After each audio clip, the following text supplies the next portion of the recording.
Well, hello, and welcome to the Richard Wade Review Show. Today, I'm going to be doing a review of the Feiyu Pocket 2S.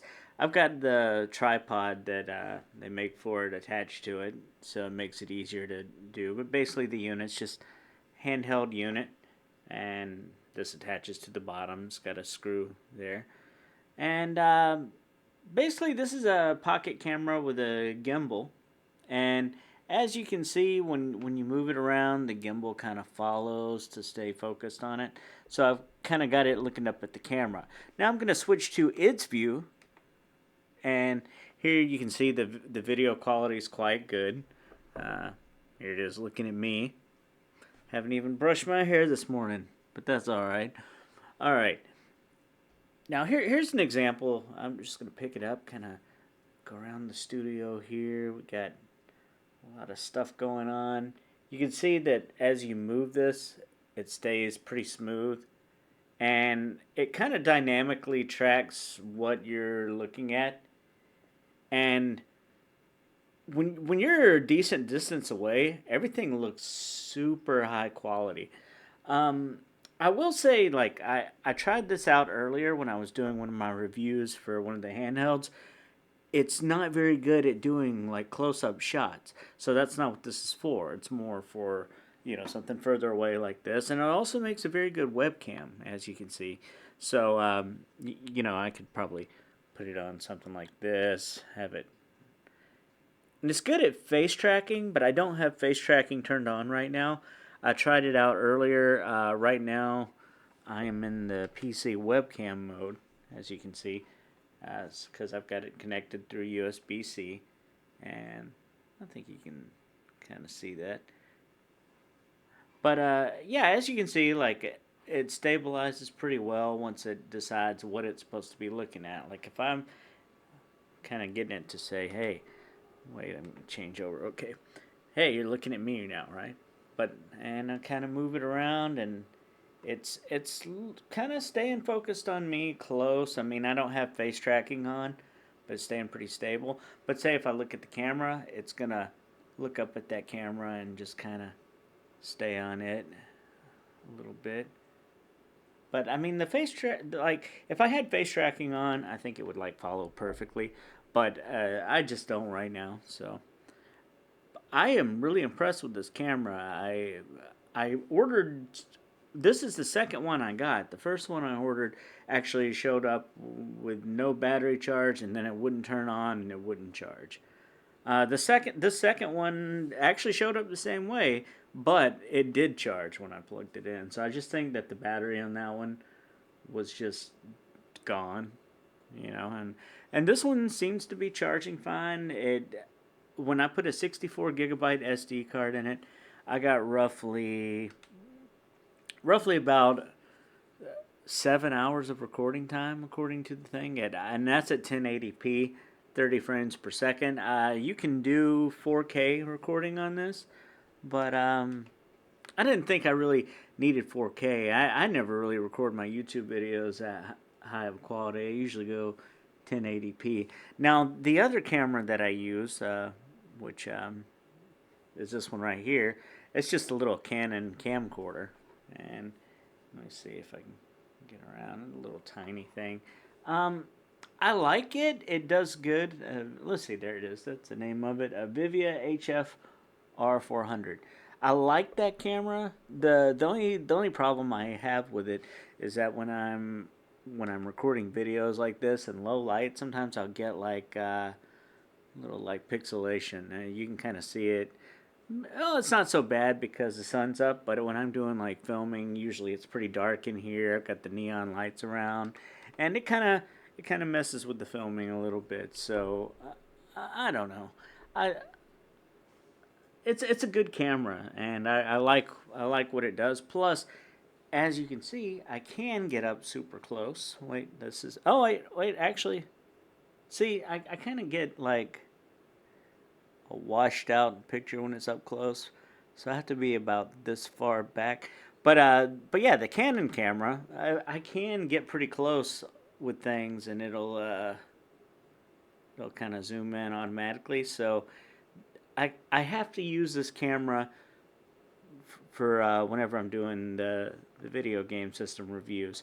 So I'll probably use this one when I do other things, like I do a painting show.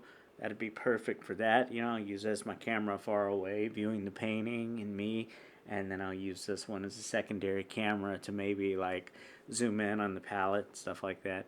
Um, they also sell a little adapter. Let me see if I can pull this up here. I should have pulled it up earlier. Um, I'll just search for it again. There we go. All right, I guess we'll just use this. Yeah, there we go. Okay, I had to figure out how to do this because I've rarely used this very much, but yeah, they have an adapter here that you can plug into the side where the actual like that the USB port is on the side where I've got that plugged in. And if you plug that adapter in, it'll let you. Well, let me see here. I gotta go back to the screen again. Okay, there we go. This adapter has a 3.5 millimeter port on it, which will let you plug in a microphone. And my plan, let me, where is this thing? Air, Wavo Air, yeah. This was what I decided to go with to plug into that, and I haven't received this yet. I'll definitely do a separate review of it whenever I get it in. But basically, it's a lavalier system that just kind of fits around your neck, and you can use it to view. Like you can use it to plug into the camera to get a better sound. So you've got two mics that go to one receiver. Like let's see here. I got my mic.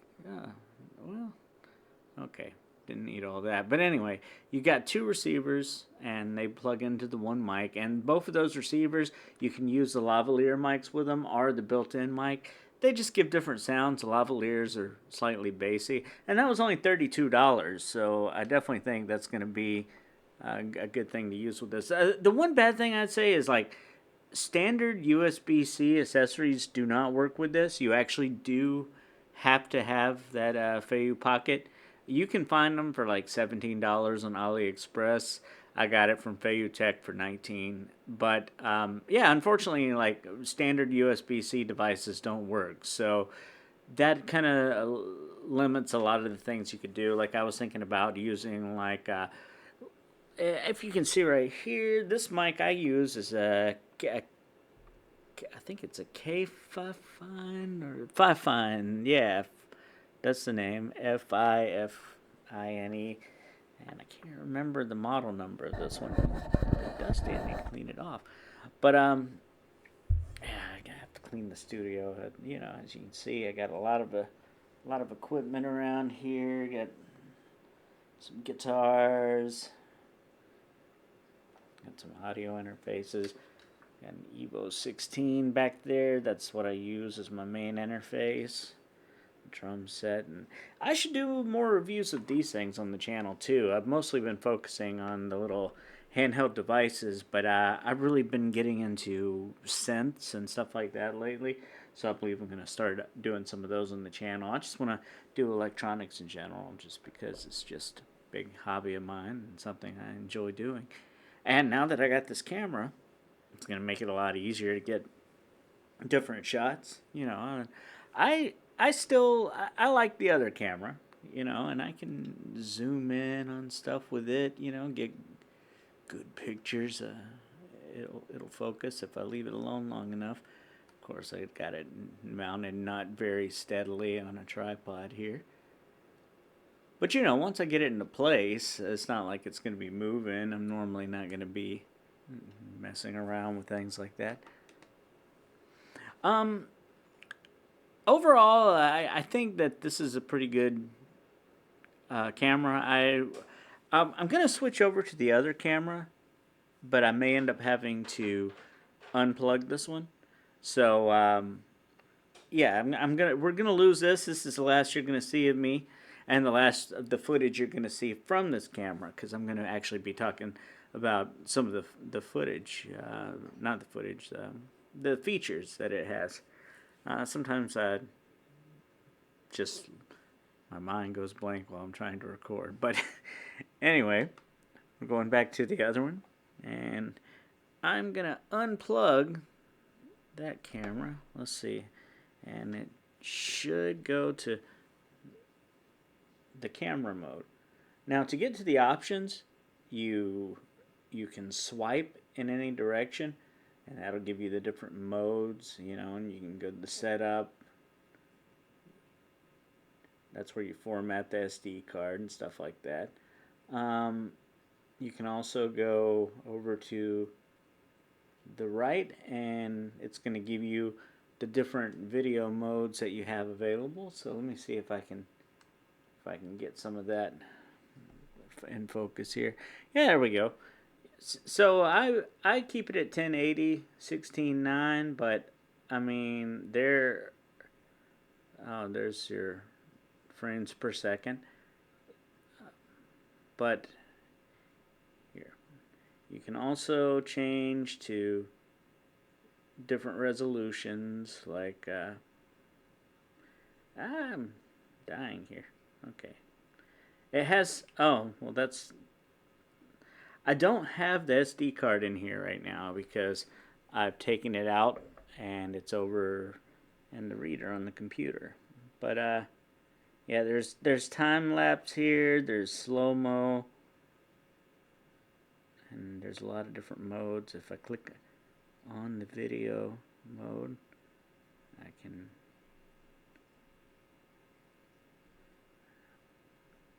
Let's see. I think I choose the video mode up here.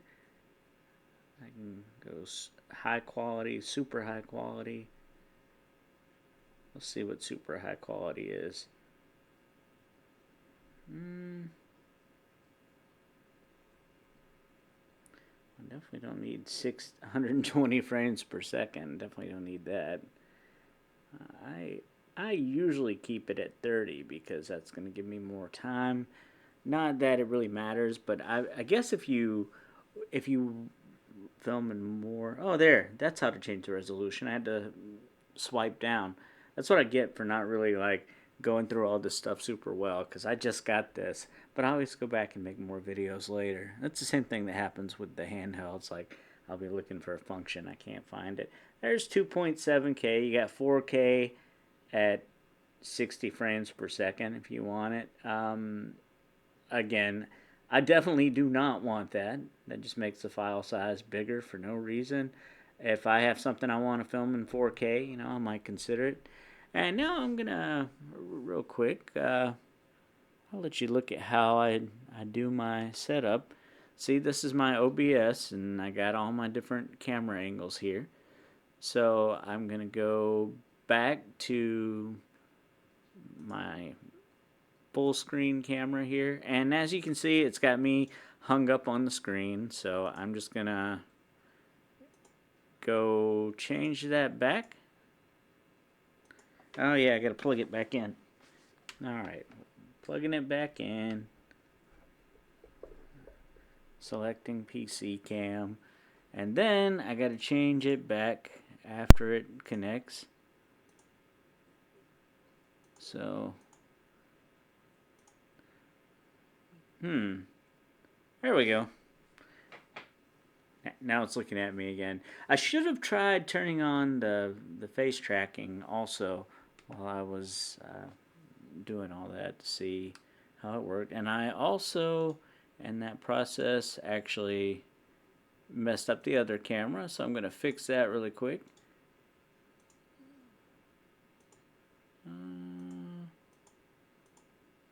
All right, and there we go. We're back in business here. We got both cameras going.